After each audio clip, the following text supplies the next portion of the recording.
Bonjour à vous tous. Je vous souhaite la bienvenue durant cette session de formation personnalisée liée à la maîtrise de la direction d'une entreprise. Cette session, bien sûr, qui s'étalera de décembre 2019 jusqu'à la première semaine du mois de février 2020. Durant cette session, bien sûr, on en aura l'occasion de vérifier et de travailler sur les points préliminaires qui vont nous permettre de mieux gérer et piloter une entreprise. Quand je parle d'une manière préliminaire, c'est-à-dire c'est le niveau 1. C'est la moindre des choses, ou bien ce sont les outils primordiaux dont doit maîtriser un chef d'entreprise, un manager ou un pilote projet. La raison pour laquelle, pour qu'on puisse arriver à notre objectif, cette session, bien sûr, se déroulera en fonction, comme vous l'avez déjà vu au niveau de votre présentation, sur 5 axes exactement. Le premier axe, il sera lié à la mise à niveau. Pourquoi une mise à niveau? Parce que chacun de vous, durant cette session, il a déjà été spécialiste dans un domaine bien précis.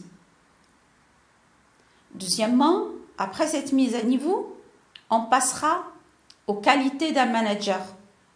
Quels sont les critères que je dois travailler sur moi-même pour que je puisse avoir la qualité d'un manager, d'un pilote projet ou bien d'un directeur. Troisièmement, on va y aller vers un point qui est très primordial chez un manager. Spécialement, c'est la coordination des réunions en cas de crise et la coordination des projets. Un manager, il peut gérer un projet, plusieurs projets. La raison pour laquelle il faut qu'il ait déjà les qualités qui vont lui permettre de mieux gérer plusieurs projets. Par la suite, bien sûr, comme vous l'avez sur votre diapositive, on va toucher la quatrième partie qui est le cœur qui bat de l'entreprise.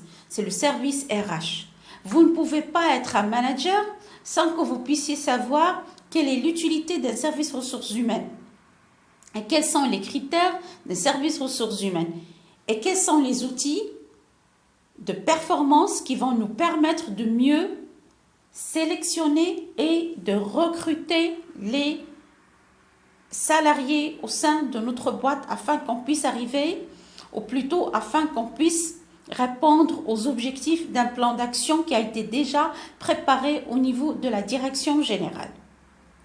Et enfin, bien sûr, on va terminer par le montage, bien sûr, d'un business plan stratégique global afin qu'on puisse tester l'ensemble des critères et des capacités dont nous avons déjà abordé depuis le premier chapitre jusqu'au dernier chapitre.